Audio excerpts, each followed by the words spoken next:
Hey guys, what's going on? Paul here, back with another Cardano live stream and joined by a very familiar guest today in BigPey. BigPey has been on a good few times at this point over the last few years. We've done a few different videos together. Peyton, great to have you back on. Very welcome. Thanks for joining me.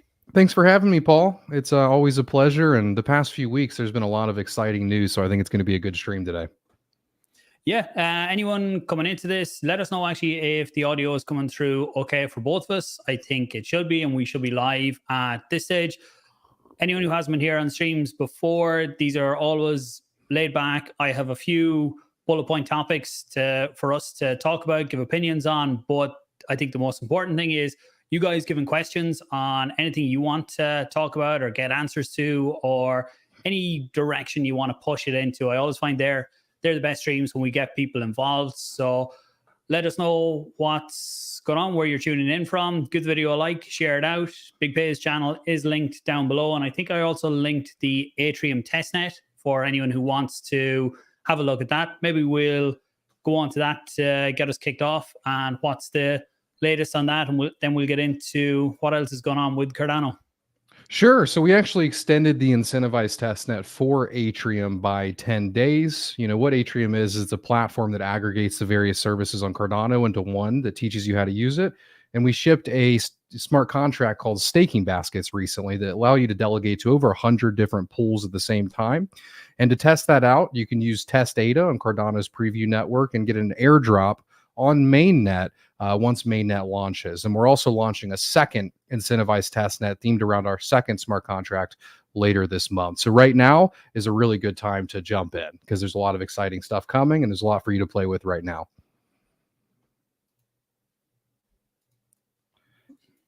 On mute. Yeah, that's great. I see some topics we're going to get onto. Voting one being there, and stablecoins. I'm going to look for an update from you later on for that one. But sorry, I don't know if maybe you did say the dates. The testnet is extended by 10 days, and then to get involved in the second testnet, will people have to have been involved in the first one, or can they come into the second one if they missed the first? Anybody can do the second one. You know, the reason it's a good time right now is because you'll be eligible for both if you get in and do the first one, but you don't have to be in the first one to be a part of the second one. And the second one's really cool. You know, if you look at ENS or, you know, ADA handle, you can send to a short name.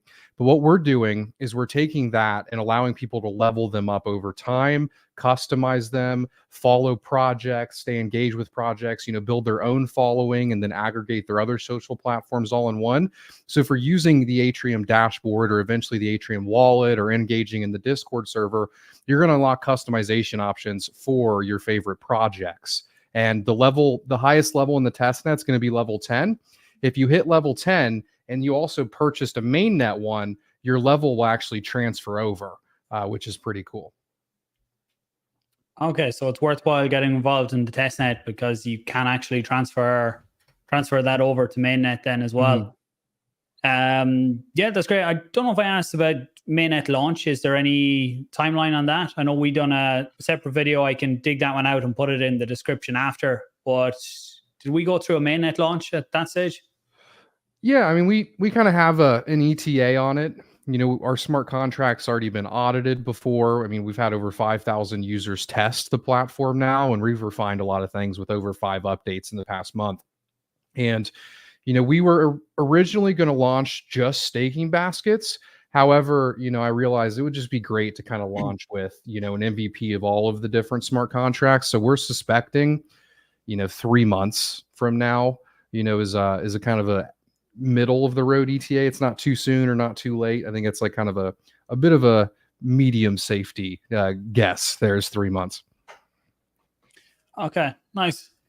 So some of the topics that people mentioned there was stablecoins. I know you've talked about USDC coming to Cardano, and any updates on that? Yeah, I actually posted a video a couple of days ago where I went into this. So we have actually created a group. It's called the Stablecoin Working Group, and there's some very heavy hitters on this team. We have Florian from Liquid Finance, also Dwayne from Liquid Finance. We have two of the MinSwap guys in there as well. We also have Fluid Tokens. We also have me representing, Atrium Lab. Well, we were also kind of working with some members at Intersect early on. And what we've done is we've submitted a grant. And none of this money is going to end up in my pocket or Dwayne's pocket. Really, the money is going to be spent on researching Cardano and gathering support from the community. And, of course, users matter, but what matters the most is, protocols with a huge amount of liquidity. And that's why, having MinSwap be on this team and Liquid Finance be on this team is very important, because what we need to do is gather people to say that they will support the technical integration of USDC or USDT. And we've submitted this grant now. And, really the game plan here is, once the grant is approved, we gather research, we gather support. And as far as research, it's, how much users do we have? How many people are going to be using USDC? Because there is going to be a number, cost of integration. And that number, if we provide very, valuable research of saying, hey, you're going to make, good money, from bringing USDC here, we can bring that big number down to something, smaller. And the other person on the team, he has actually worked with Circle and the people behind Tether before and done, integrations on other chains before.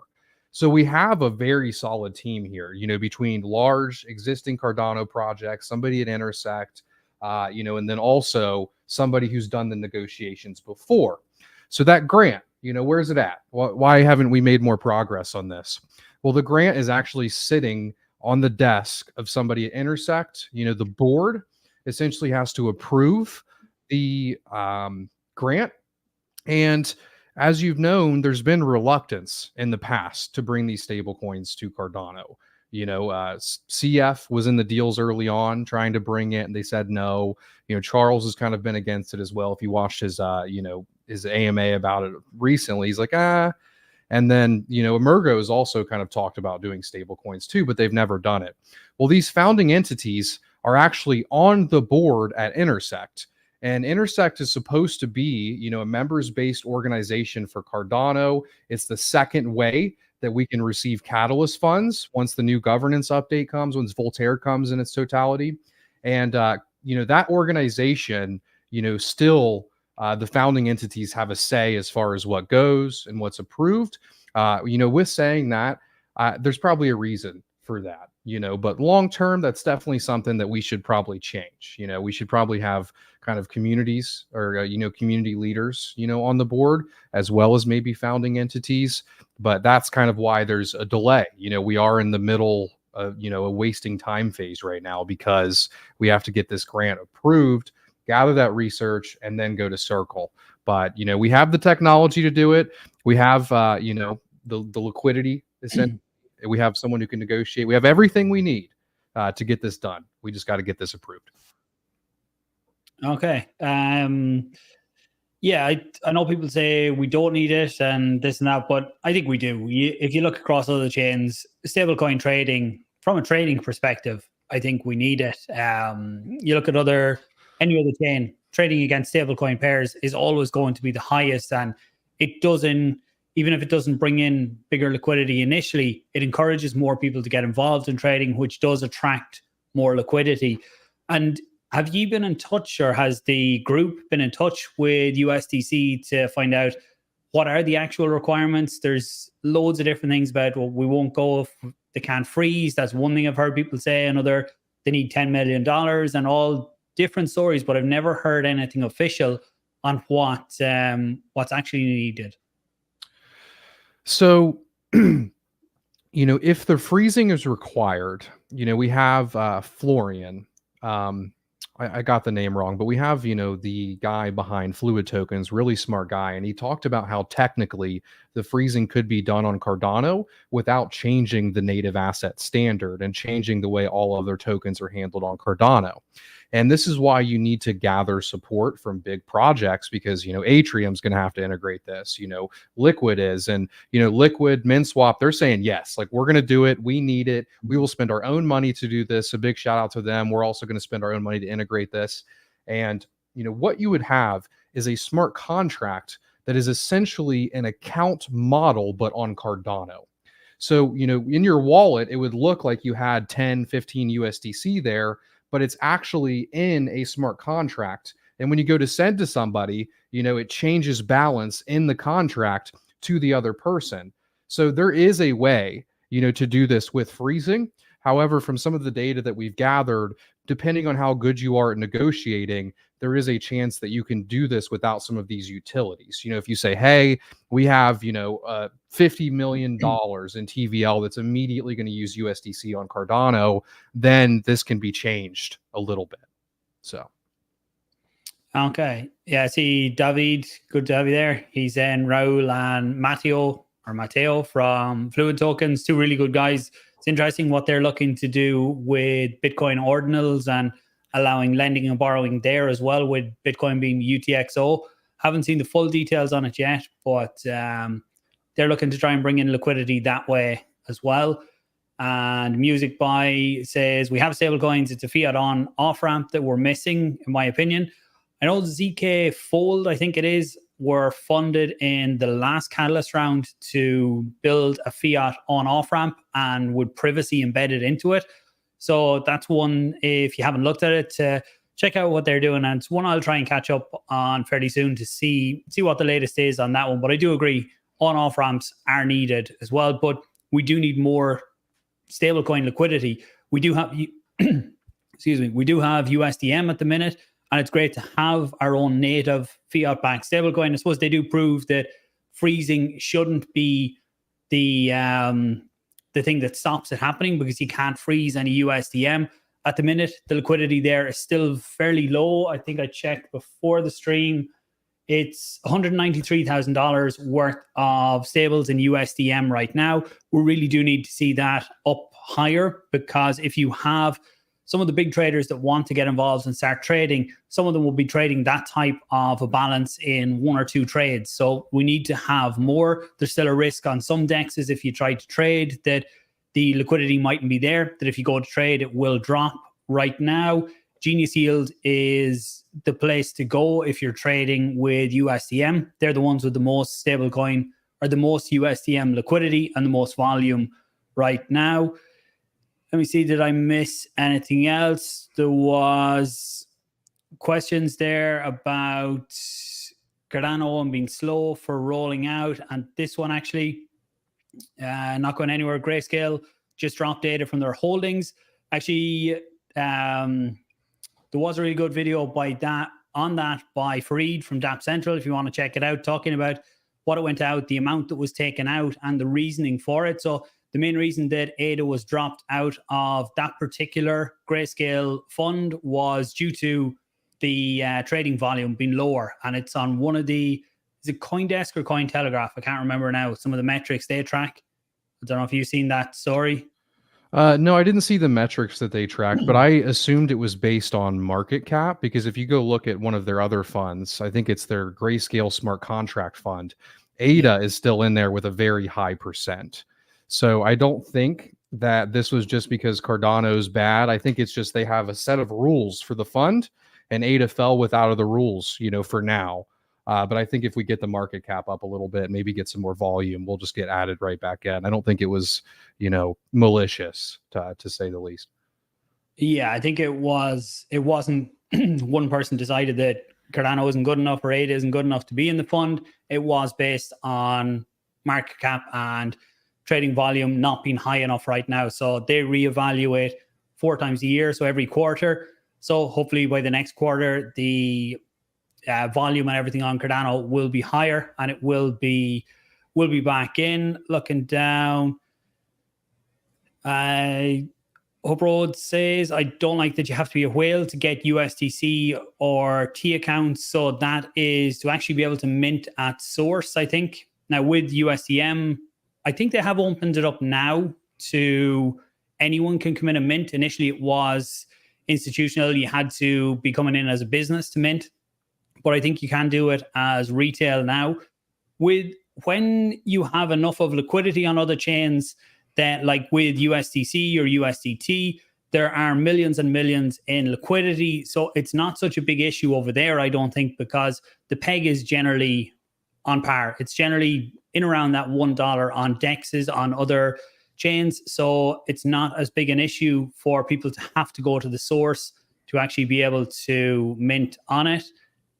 Yeah, I think USDM is doing a great thing. I really do. My worry though, I had someone from USDM on my podcast, and I was like, well, how do you guys profit?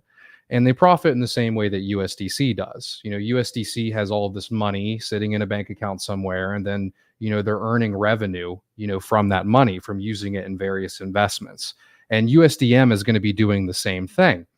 I think the key difference there is the amount of liquidity that USDC has, and then also the time that it's been here, and the regulations and the scrutiny that it's already been under. So like, I personally, if I had $50,000 of assets, I would feel a bit uncomfortable holding it into this new stable coin that someone is profiting from investing it in various markets.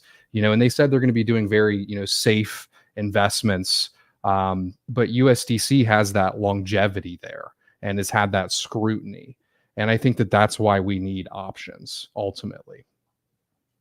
Yep. I think options is good. And we do need as many of them as we can get onto Cardano in the long run.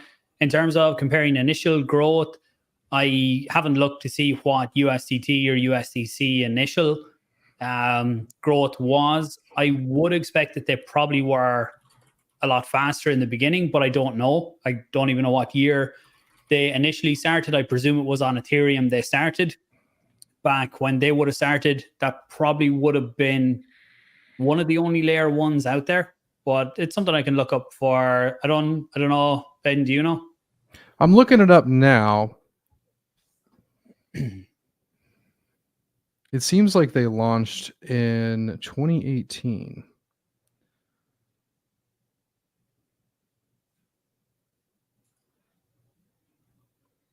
Could be one to include in one of the stablecoin videos, looking at how it's been on other chains. And I think probably better comparisons now might be when you have other chains now that are launching their own homegrown fiat-backed stablecoins, to look at the inflows into them versus Meehan. Could be an interesting one to look at.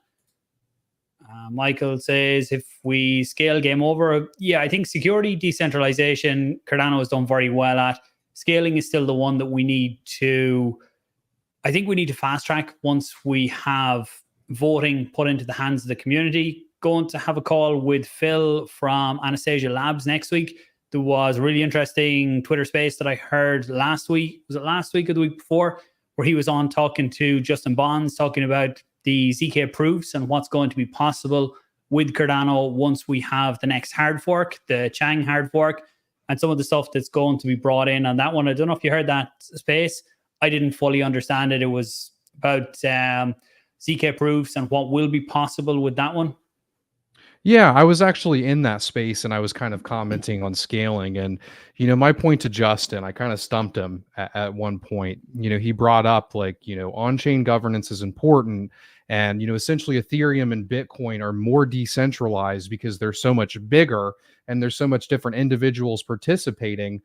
And he's like, Cardano just doesn't have that scale with users and market cap. And my response to him was, well, we are the largest, blockchain with on-chain governance in terms of market cap and users. And, that kind of made him, think about that for a moment. But as far as Philip's comments on, using ZK to scale, it's a bit out of my grasp currently. Yeah, same as that. When I heard it, I was like, oh, be good to sit down with Phil. So I think we're going to have a chat early next week. So I'll be able to get that podcast out then in the middle or end of next week. That will hopefully fill in a bit of gaps for me. That's why I like bringing on some guests, is that I like to learn in some of the guests that I bring on that are completely outside of my understanding. And I know sometimes it makes me look like I don't know what I'm talking about, but it's a great way to learn. And I think by me not understanding, I ask questions that hopefully general users will be looking to ask too, and they're trying to learn how to understand it. Let me see what else is here. I did find the market cap of USDC when they launched, and I've got a chart for it. So when it launched, it looks like they launched around 200 to 250 million US dollars at launch. And then, you know, that's 2018. By 2020, they had 439 million. And then in 2021, they had 8 billion. And then halfway through 2021, they're at 30 billion. So that's it's a lot of liquidity. Yeah, definitely is. And that's why I think they were some of the first stablecoin options that people had. They didn't have anything else that they could trade against. So I would say looking at other chains that have launched their own homegrown stablecoins might be a better comparison for people looking to see how others have done. So Zimcoin says here about, it'd be good if we could have our own homegrown stables. How can we make this happen? Why can't we pay 10 million to USDM to help push it? My perspective on that is, who owns the 10 million then that's put into USDM, and who decides where that's put into the ecosystem? Because once you start to put it onto DEXs, then you're open to impermanent loss. You have to hold the other side of the token too. You also look at, if you get involved in lending and borrowing platforms, you're putting it in, you're earning yield. So you're earning other tokens there. So it really becomes a business for whoever owns it. And I don't know if it, with current Catalyst funding anyway, I don't think that can be used for things like that. With when we get full on-chain governance, maybe that's different. Have you any? Yeah, I definitely have a thought on this. You know, he mentions as we would be less beholden to someone. This isn't the case. You know, if you put $10 million into USDM, you are beholden to, you know, Mehen and Fischl. You know, this is real money that's sitting in a bank account that's owned by an entity. So either way, we are going to be beholden to someone. And that's kind of why I believe it's going to be best to have a few people that we're beholden to. And if we want $10 million in USDM, it's a very simple problem to solve. Not that it would be easy, but what you need is incentives. You have to incentivize people in some way, you know, and this is why when I mentioned the stablecoin talk earlier, well, we have to work with, you know, MinSwap and Liquid and Indigo. We have to work with them because people or your platforms need to incentivize people to have these stables, whether that be, you know, farming it or, you know, depositing into Sunday Swap and then earning, you know, a little bit of both token or earning Sunday tokens. If Menhet, or if Mehan, however you pronounce it, you know, wants to have 10 million in liquidity in a month, there has to be incentives for average people, and then they will. It's really that simple. Yeah, I haven't seen that many incentives yet on different platforms for people to mint. If we look at the likes of Liquid Finance or some of the other lending and borrowing platforms, if they were offering high interest rates to encourage people to mint USDM, then I think that's when you could start to see the liquidity start to push up a lot quicker than it has been already.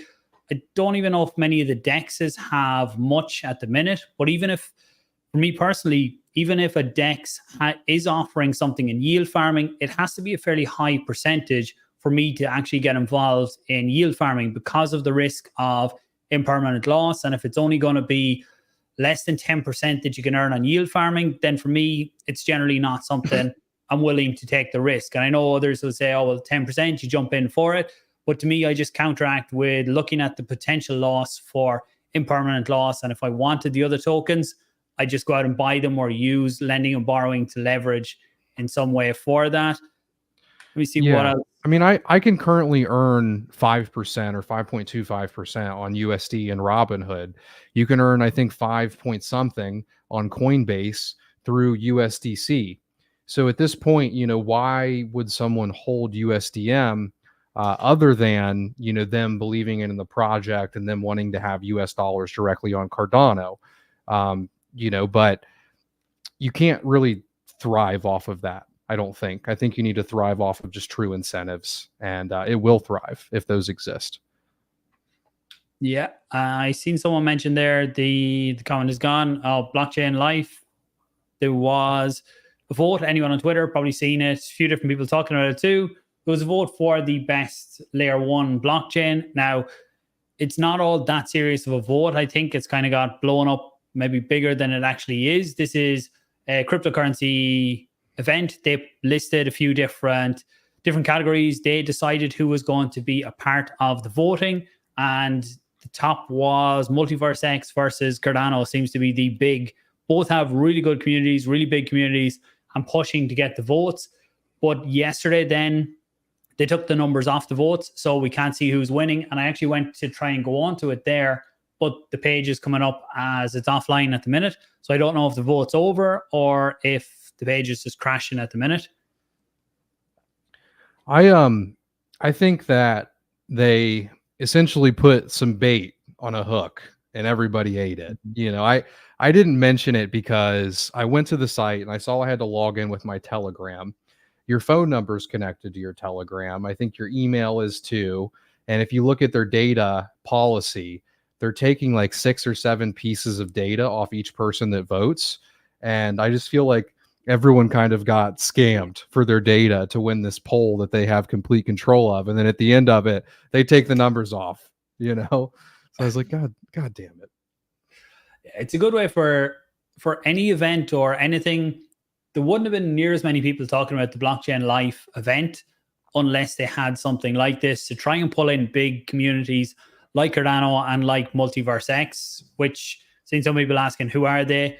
They used to be Elrond, and I think they used to be eGold maybe before that, or maybe eGold was the token. Elrond was the more popular name a few years ago. I don't know when they actually changed it.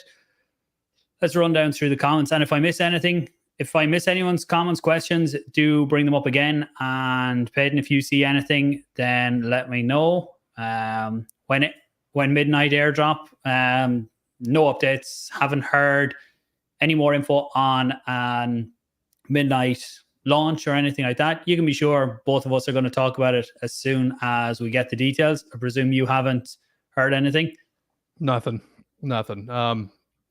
If I had to guess, it's probably going to be next year. You know? Yeah. Yeah. We're starting to get on in this year already. So it's if we get into Q3 without any more updates, then I think we're definitely looking towards next year. Yeah, there's a good question here. Why is Cardano not getting any traction? Trying to find that one. I'll let you go on that. Yeah.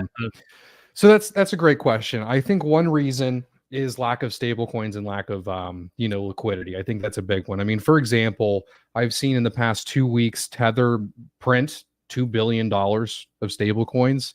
You know, where is that going? It's going into other assets. It's going into the TVL of other protocols, and we don't have that. We don't have the ability to get that.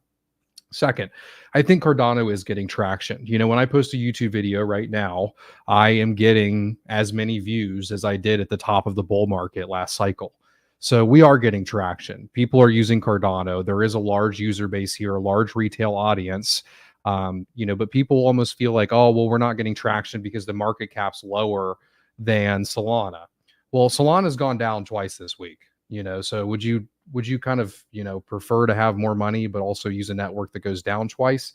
I believe, in the last cycle, what happened is a lot of, tokens ran and Cardano didn't. And then all of a sudden, we go to like 30 cents. And then from 30 cents, we go to $1 or $1.10 or $1.20 in about 2 or 3 days. Cardano, while it does work, it is, in parallel with the other markets, it actually does move a bit differently than a lot of other chains because of that strong retail audience. I think Cardano is getting traction. I do. I think we could be getting more traction though. We mentioned earlier we're going to kind of bring up marketing later on. I think there is a marketing problem. I think Cardano thus far has completely relied on content creators like Paul and I, or Charles making his YouTube video. And that really isn't a good long-term marketing strategy for a decentralized blockchain. I made a tweet a few days ago and I said, look at the state of the industry right now. You know, I paid $100 to swap on ETH last week. You know, Solana's been down twice. 75% of the transactions are failing even when the network's up. And then, you know, AVAX went down this year. You know, Bitcoin's only utility as price goes up. They're fighting about whether inscriptions should even be allowed. You know, our whole industry has problems right now. And, you know, Cardano has its problems too. But the problems that people think Cardano has is not the same as the problems Cardano actually has. So there's been this narrative around Cardano for years that is entirely untrue. And that obviously leads to an investment being, you know, undervalued compared to where it should be if that false narrative wasn't there. But for that to be realized, you have to get rid of that false narrative. And right now is a great time for Cardano to get rid of that false narrative, shine to the top by having good projects and good protocols and good apps and good user experience. And, you know, we have to market this chain. And, you know, before I was always annoyed by people that says we need marketing, but at this point we do. And those people may have been right the entire time, but I think we are getting traction. You know, we're still number 9 or 10.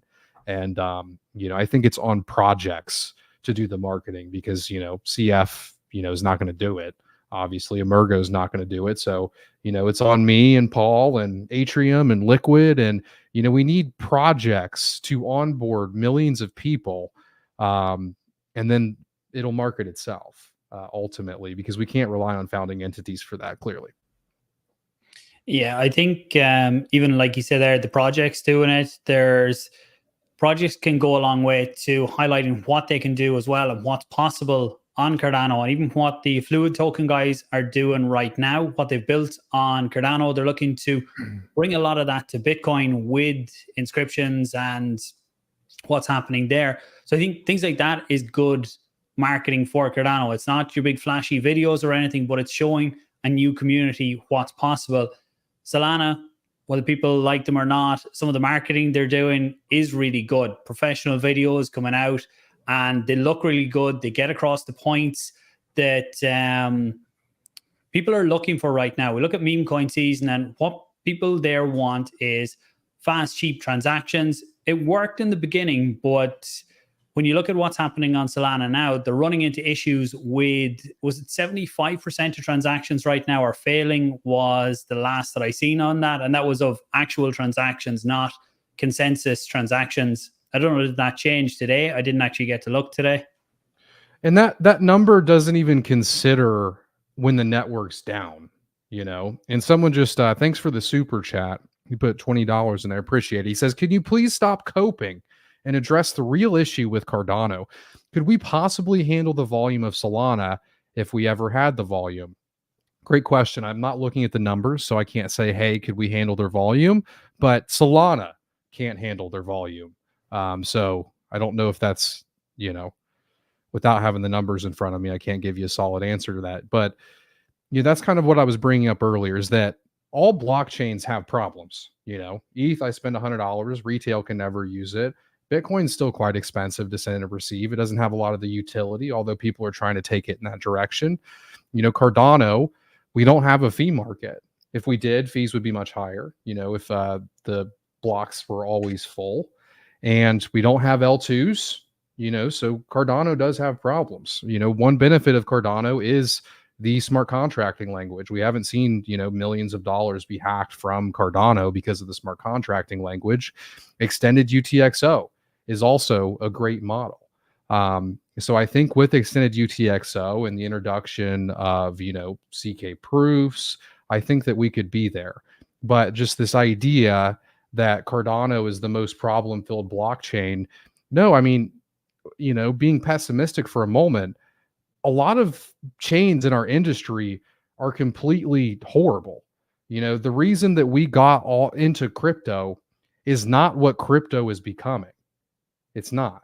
You know, the number one chain that isn't Bitcoin and ETH is Solana. And Solana is, you know, centralized. It goes down all of the time, you know. So people need to, you know, really just realize that every single blockchain has problems. And that's, you know, while we're heading in this direction of a network of networks and different blockchains provide, you know, niche services, because they all have problems. You know, Justin in that space said, well, we've solved the blockchain trilemma. Who? Nobody. Our industry is not ready for billions of users. Cardano isn't, Solana isn't, Ethereum isn't, Bitcoin isn't either. So yeah, I think you've hit the nail on the head. And Plateau Heights, thanks very much for the super chat. Appreciate it. Can we handle the volume that Solana has right now at speed? No, we couldn't. But the way that Cardano is built, transactions can keep getting submitted. They won't fail. They'll keep going into the network, and they will eventually all get through. You just have to wait for it. That's why things like input endorsers, I think, will be really big, and we need them now. But I think they're not going to come this year. Hopefully, late next year we can have things like that, which will really help push the scaling of Cardano. I'm looking forward to hearing what Phil has to say next week on the ZK proof stuff, and he was talking about how individual dApps could have whatever setup they have, and they submit the proof. So all the transactions that happened in that block on their actual dApp, you only need to submit one proof into the block. Then things like that could be very interesting to see how possible they are and when we could actually get things like that after the Chang hard fork. But as Peyton says there, nobody has solved the block. Nobody has a working solution for the blockchain trilemma right now. Cardano, with all the scaling that they have in research, it looks like it could be solved there. But as a working component right now, I don't think any blockchain has that solved, which is security, decentralization, and scaling all together. But another one here, best lending platform on Cardano, I would say take a look at Liquid Finance V2. I'm looking forward to seeing that one coming out. One feature that caught my eye yesterday was multi-collateral on one loan. So that is that when you're looking to take out a loan, you can have multiple different tokens put up against it as collateral. That's something that Butane are going to bring with synthetics as well. The reason I like it is that, especially for more volatile assets, you can put in a more stable asset with a more volatile one. So if the volatile one starts to go down fairly quickly, your position is still a bit safer than if it was just that one asset on its own. You also have Levy, you have LenFi, all good for, it depends what you're looking for and what type of lending or borrowing or what you're looking to get into. Each of them offers something different. And then you have synthetics as well, which is different to lending, but if you just want to use your ADA as collateral, then something like Indigo is a good option too. Do you add anything there? I think you covered it pretty well. I've never used lending on Cardano. The closest thing I've used is Indigo. I do see an interesting comment though. It was by Music, somebody with Music in their name.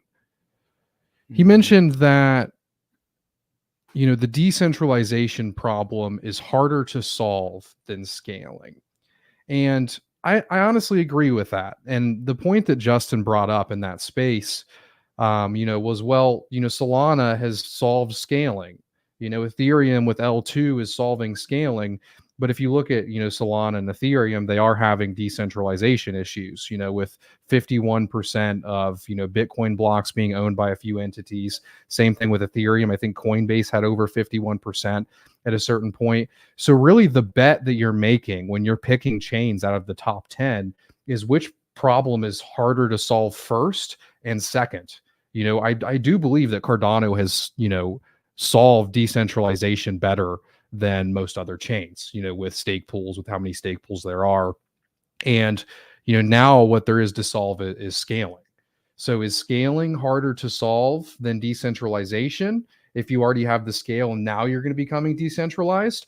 Or is scaling easier to solve than decentralization? That's the bet that you're making, which is easier, because no one solved both of these things at the same time.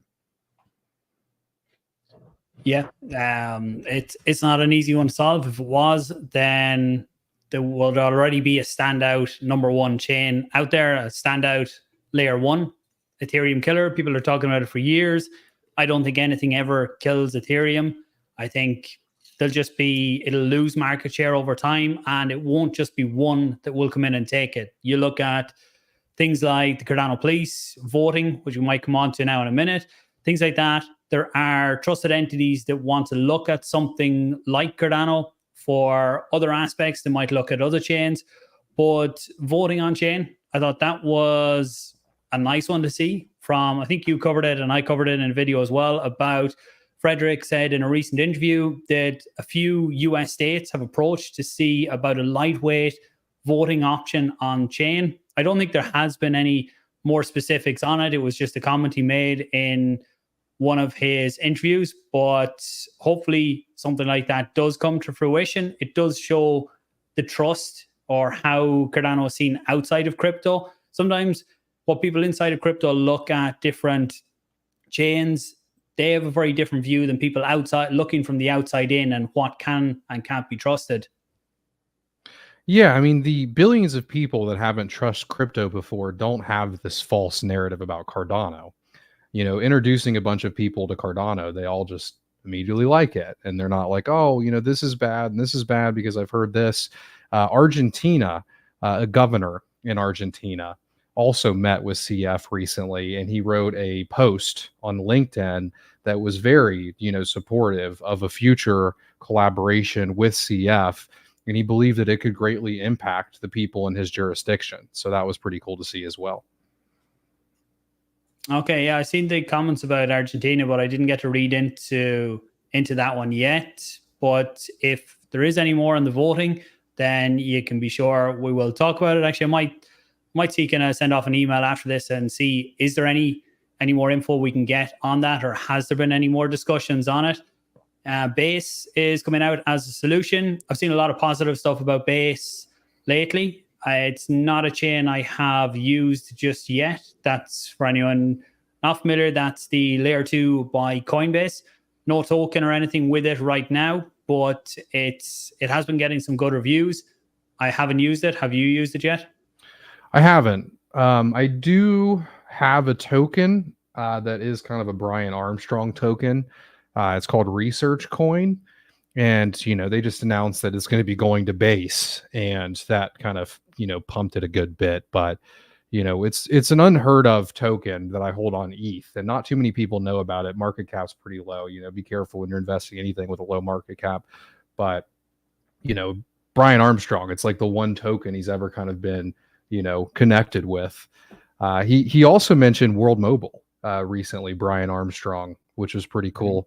And then we also heard CZ, you know, kind of alluding to World Mobile's aerostats in the sky, and that it was a really cool project. That's probably a good segue into everything that's been talked about with World Mobile lately. I'll just bring this comment up. Crypto Chiropractor says that he just tweeted about that CF state voting. Lucas Pi, Avatar Nick all said it's definitely not happening because they would want years of testing. Pi said he wouldn't take the job with less than 3 years. They're 3 people that I would respect on the development side. So definitely people that I pay attention to, that know what's going on. Yeah, something like that probably isn't going to come out for voting this year. But if it's something that could be brought in the next few years, then it's definitely a good long-term project. We do have another super chat here. Music by but grandpa owns pajamas the exact same pattern as Pay's t-shirt. Just saying, great show, guys. Thanks, Music Boy. Appreciate the super chat and all the comments before this. Really good interaction. Yeah, I picked this hoodie up in Seattle when I flew to see Ben Gortzel and record a podcast on an island with him and the AI robot. Yeah, that was pretty cool getting to go out and see that, and remind me to go back to that, the AI and the collaboration that's happening there with SingularityNet. But as you mentioned, World Mobile before that, there's been a lot of talk of World Mobile and Starlink over the last few days. To be honest, I think it started out, a lot of people weren't following the project closely with delays on mainnet and things that were going on, and mightn't have realized that World Mobile have been using Starlink as part of the backhaul in, I think Nigeria was one of the first for the last 2 years. And I don't think there's any official partnership, but Mickey has said on different spaces that they have a really good working relationship there. Is there possibility of partnerships? My opinion, potentially. There's a lot of things that I see could work very well. There was also links with an aerostat that was seen in the background of a SpaceX video, and then World Mobile are testing another aerostat at the minute, maybe in the US. So there's a lot of speculation about what's happening. I'm very happy, as someone who's been in World Mobile from the very start. I'm very happy to see more people coming in, paying attention to the project and what they're trying to do. It's one I definitely think has a really good future long term, not just token price, but the project itself and what they're trying to do. What's your take on all the speculation? I think World Mobile is exactly what crypto is best used for. Essentially building an incentive structure that leads to kind of, higher quality outcomes for individuals all over the world. And because it, fits that so perfectly, with the revenue share from, incentivizing people to set up their own infrastructure, it's something that anybody in crypto can latch on to. So I do believe that CZ was talking about World Mobile. I do believe that, Brian Armstrong was, because if you get these guys in a room with anyone will latch on to this idea. It's a damn good idea. It's not just a Cardano idea. It's not just something people in our ecosystem are going to love. This is an idea that could be global, and it could take off to be one of, the largest, telecom services in the world because of this decentralization of the incentives to set up this infrastructure. And, in my video where I talked about it, I mentioned that, if Elon, truly has a vision of giving billions of people internet connection, and World Mobile can help him achieve that goal, and World Mobile also has that goal, there's no reason that they wouldn't collaborate. If Paul's working on something that Atrium needs, or vice versa, we're going to work together. And I believe that there could be a collaboration there, as long as World Mobile has something that Elon doesn't, or can take some of that load off of him. And, there are a couple tweets that it did seem like Mickey was alluding, to there being a more formal partnership, but we haven't got anything, completely confirmed. I have kind of heard behind the scenes about what they've been working on, and they've been doing some pretty big stuff, that isn't just networking with the Cardano community. They're trying to bring World Mobile in front of the entire industry at this point. Yeah, I think the vision's only getting bigger for World Mobile, and what they're trying to do definitely is things that could complement each other, with Starlink being part of the backhaul. Because what World Mobile are trying to do is they're not trying to create everything from scratch. They're looking to expand current networks. It's going that last mile to areas that mightn't be served, or areas that are underserved, but they still need a backhaul to come into that. Even the aerostat, the balloon that goes up in the air, there has to be a connection into that, and then the aerostat can spread that out. Seen a lot of tweets from the team talking about 60 miles and 100 kilometers, and that seems to be the area that can be covered. So I am expecting another aerostat launch fairly soon. Have seen absolutely no confirmation on that, but that's my reading from different things that have been posted. See, there's still a few questions about Base. I'm not the person to compare Base. That's the L2 from Coinbase. I definitely do need to get some time to look into it, but I will take a look. 56 Hope Road says there, Coinbase run all the validators yourself. You can't run one, so it is still a centralized network. But I will put that on the list to try and look into. But I think that kind of covered World Mobile. You're around World Mobile a good while now at this point. Are you an Earth node operator as well? I can't remember at this point. Yeah, we minted one of those NFTs right when we had the ability to. Mm-hmm. But we haven't actually set up the node or started running, the actual chain yet. I think there was a testnet that launched, but yeah, you can't actually run the mainnet node, right? Correct? No, there's no mainnet yet, and we still don't have the data. There's been different versions of the testnet. I was running a node at different points throughout it. But there is a pivot coming there from using the Cosmos SDK to using something else that we don't know yet what chain that's going to be. So that's something that we're waiting on the official announcements about too. Well, let me see what other topics that I have, because I see we're coming up towards the hour. Maybe we'll go for another 10 minutes if that works for you. Yeah, I don't have anything, it's Saturday, so we can go a bit longer. No worries with me. Two things I wanted to talk about. Someone mentioned that, Base is the most centralized chain. Unfortunately, ladies and gentlemen, I don't think it matters. I think most people coming into crypto, they just want to make money. They don't care. Like, they will create a meme coin and then rug it and then be happy that they made $100,000 that they took from other people. Like, that, this is kind of like what a large part of our industry is. You have a small percentage of people that are trying to build like decentralized applications, because that's, what crypto was made for. Or, Bitcoin was the first, decentralized database essentially. And, that's not what the average Joe wants. As we see society kind of go downhill from the inflation and from the wars that are happening, it's just people coming in to try to make it, to try to be able to pay their bills and try to afford food. So no one's going to care that Base is centralized or there's one validator node. No one's going to care that Solana goes down unless they lose money from it. And it's very important, or very unfortunate. But the only way that we fix that is if we build damn good applications that onboard a bunch of users. And that's why, one of our big goals with Atrium is to onboard 1 million users to Cardano and build educational resources directly into it, so that people have, good ethos when they're coming into crypto. They're not buying the next meme coin that they're going to lose 5K and never touch crypto again. They're going to come in, learn about decentralization, learn about Cardano. And with that, our mission of onboarding the 1 million users, we actually just partnered with Ivan on Tech, who's, a big YouTube channel who I've been a fan of since 2020. And we also announced that we're partnering with Dex Hunter. And this is really cool. So, the first staking basket, Diffusion, delegates to 50 different stake pools. You get Atrium DAO tokens on top of your ADA rewards, but that's only the first basket. Other people can come in and create their own basket.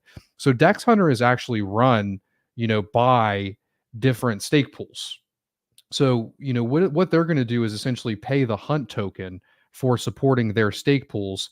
And then, Paul could come in and create his own basket, or World Mobile, or, essentially anybody could. So that was kind of a big announcement for us. And it shows where, Atrium is going. We also have an event in London in the UK a week from today. It's free. Love to see you guys out there. Nice. This one actually might link in with Atrium too. It was, how hard is it to build a wallet that shows all your staking, LP rewards, all in one wallet? Seems fragmented. You have to check multiple platforms. I think right now, I don't think any of the wallets do much outside of your assets and whatever NFTs or tokens or anything like that you have. Tap Tools right now is probably one of the best solutions to go to. You can go in and you can link up your wallet. You're not given private keys or anything like that. You're just connecting your wallet through the public key, and then you can track a lot of your positions there. I know there's different wallets building, and some of them are looking at these types of things.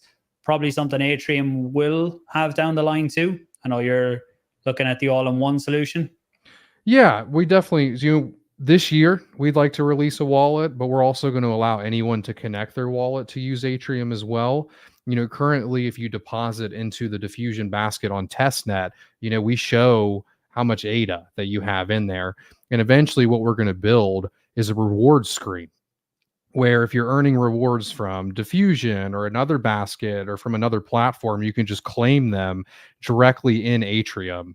So we really just want to have one page that shows you kind of all of your positions, all of the rewards that you've earned, and kind of aggregate that all together.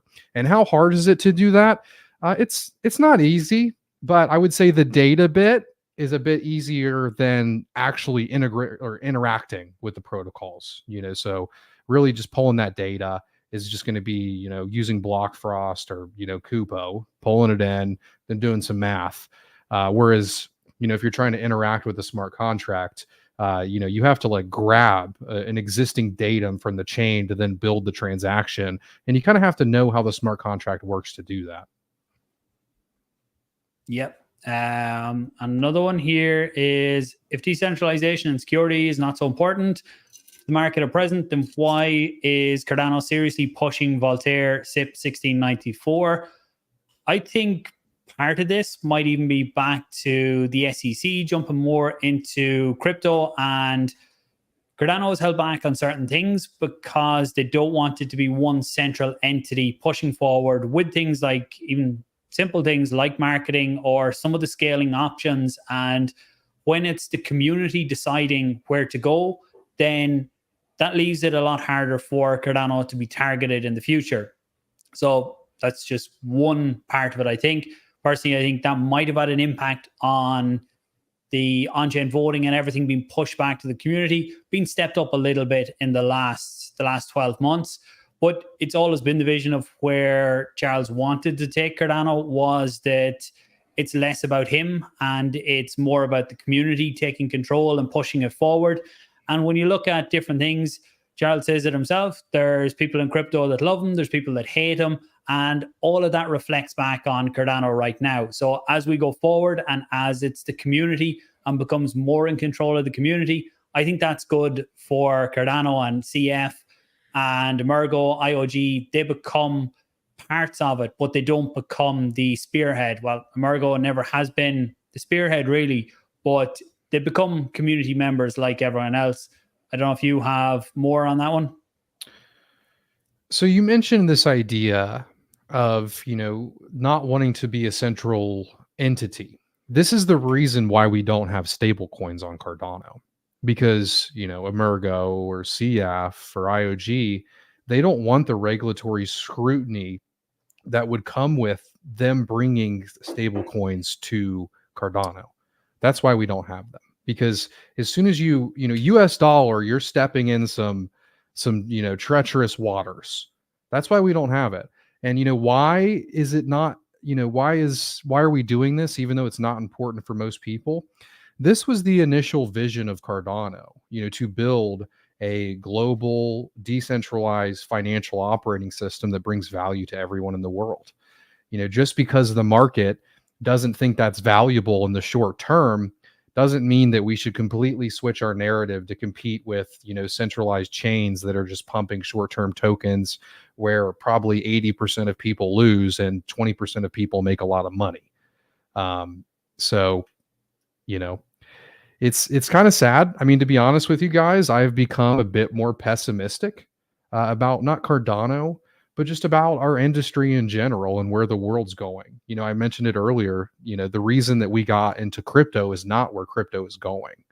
I think a lot of jurisdictions are going to be L2s, KYC L2s that are centralized. And that's the only way that you're going to be able to interact with any blockchain, is services that are following the regulation and build a service just for your specific jurisdiction and just for your specific L2. And, this idea of decentralization is probably only going to be available for a subset of jurisdictions in the world. It's unfortunate. It is, but that's my belief, and I hope I'm wrong. Yeah, I'm not too far away on my thoughts on that, but with 3-4 minutes left in this call, we won't go deeper down that road. That's a podcast all in itself on how things have changed since we got into crypto, and whether that's good. It's not good for the ethos of crypto and where it started and where people wanted to initially take it. But we'll do a separate podcast on that and see, can we bring in one or two others to have a conversation around that. Be a good one. Look at the final few questions before we wrap it up. Atrium airdrop, when is it? I suppose that depends on, we talked early in the stream about Atrium and the current incentivized testnet, the next one, and mainnet, but airdrop, where does that fall in it? From my understanding, the DAO is going to airdrop the tokens when mainnet launches, and 10% of them are going to be airdropped directly into your wallet, and then the rest will be able to be claimed monthly from the site. Perfect. I'm going to fly through questions that are here now. Anyone else excited for the meld neobank to start living on crypto and keeping their wealth on chain and self-custody? I didn't like to see Meld move away from Cardano, but if they can do what they initially set out to do with their neobank and allowing people to use their crypto as collateral for fiat loans, that we could actually use it outside of crypto, I'll still be a customer. And I know they had some updates lately about different partnerships and some of the licenses that they needed. So it's good to see. Here's someone. Ashtoni is going to the event in London. He says, anybody checking out Crow Token from Jason? That's Crypto Crow. Jason has his own token. I think he just gave it out to the community initially. It's not one I've looked too much into, but had Jason on the channel recently. Maybe I need to get him back on to have a chat about Crow Token. But good to see he's going to your event. You did mention it. I don't know if you gave out the details for anyone in London. Yeah, it's 1 week from today. I'll grab a link and send it into the chat. I also want to say a huge shout out to Jason. He's actually the person who introduced me to Cardano, I think back in 2017. So, I haven't looked into Crow Token, but I have seen a little bit of the SocialFi platform he's building, and it's damn cool. And thank you for coming to the event. I appreciate that. So I am dropping the link in the chat right now for the event. It's like $1 to RSVP, but we're going to have free food. We're going to have free drinks for everybody. We've got a lot of cool people coming out. So I'd love to see you guys there. I did see a cool question, though. If Cardano has never been created, what chain would you be on? You want to answer that one, Paul? I don't think I'd be on one chain. And even though I talk about Cardano a lot here, I'm not just on one chain now. So for me, I don't think it's ever a question of picking just one chain to be on. I don't think anybody should be maximalist on one token or anything like this. I think maximalism of your mindset to one token, it's toxic no matter what chain you're on. If you decide for your portfolio, you only want to be in one token, that's perfectly fine. But I don't think anyone should close themselves off to what's out there. We talked about a few different things here that I don't think any one chain is ever going to do everything. There's going to be different chains. For Cardano is getting a lot of things right, but there's different use cases that probably won't fit with Cardano, and not everything's ever going to run on the layer one. So for me, I like lots of different chains out there. Still hold Bitcoin and plan to hold it for the long term just because of where it started. I know people disagree with that, but for me, I've some sits on hardware wallet, not going to look at it for 10, 15 years, and I'll see where we sit then. That's the way I have the portfolio set up. What about yourself? Well, I'm like you. I own tokens for many different chains. I do research for many chains, but what you and I obviously realized is focusing on Cardano when it came to content creation is what led you and I to be sitting in the seat today. If we would have tried to make videos on Bitcoin and Ethereum and Polkadot, we wouldn't have had as much success or viewers. So in my eyes, what chain I'd probably be on is probably like Algorand or like Polkadot or like Mina, something that's like not in the top 10, but it's like a little bit more academic focused, a little bit more like tech focused. I think I would have skipped Ethereum no matter what outcome. But to kind of switch that question around a little bit, if Cardano exists, what number one chain do you think you'd make all of your videos about? For me? Yeah.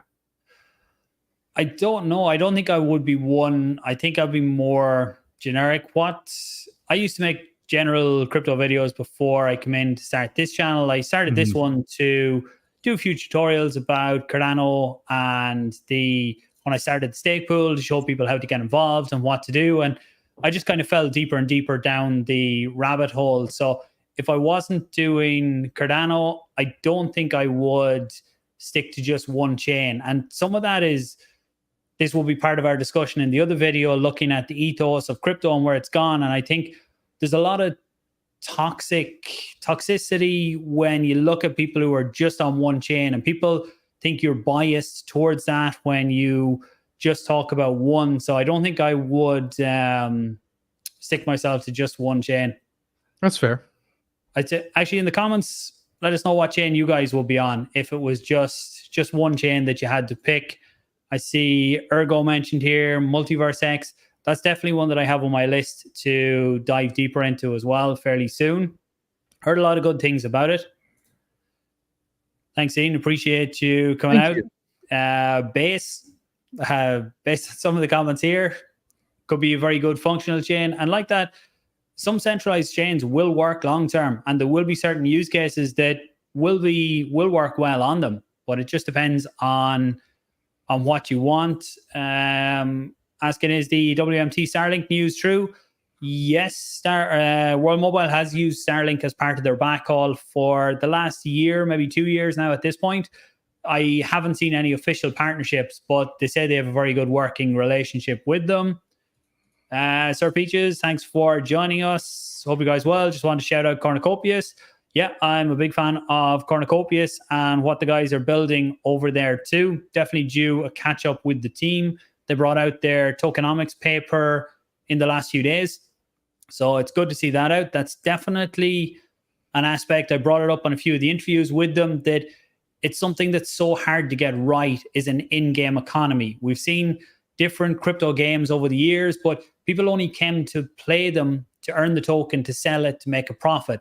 That's not what you want to attract for something that wants to be there long term. The game has to be fun to play as the number one. It has to be able to compete with games that are out there, and it's not an easy task. But let's see what some of the comments. Harmony, another chain I never dived much into, but I know it's a very popular chain out there. Thomas, thanks for the stream. Good broadcast. Have to run Saturday and have to drink beer. Enjoy, Thomas. have a good one. Nate, there's no gray area when it comes to centralization. Either you're actively trying to achieve it or you aren't.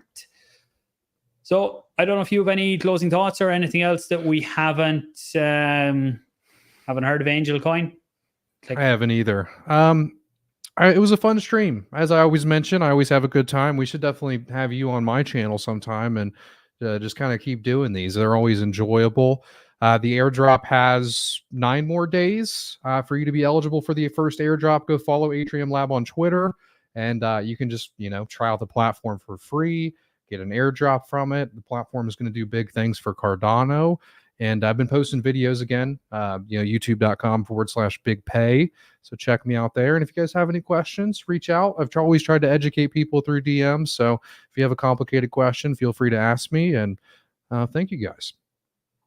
Yeah, thanks for joining. I always like the live streams because sometimes I plan to get a video out and just don't. But with the live streams, when they're set up in advance, you just have to go for it. And I like these conversations. It's always a lot easier to come on with someone else on the live streams, have a chat over and back. I prefer these than me coming out and just talking at people in the live streams. I think for me, even watching other live streams, I like to see a conversation over and back. Everyone tuning in, thanks for joining. Do appreciate it. Hopefully you got some value, some info, pass a bit of time for you. If you haven't, give the video a like. Helps more people come in to take a look at it. BigPey's channel is linked in the description. Make sure you're subscribed there, and I'll talk to you soon. Thanks for watching. See you guys.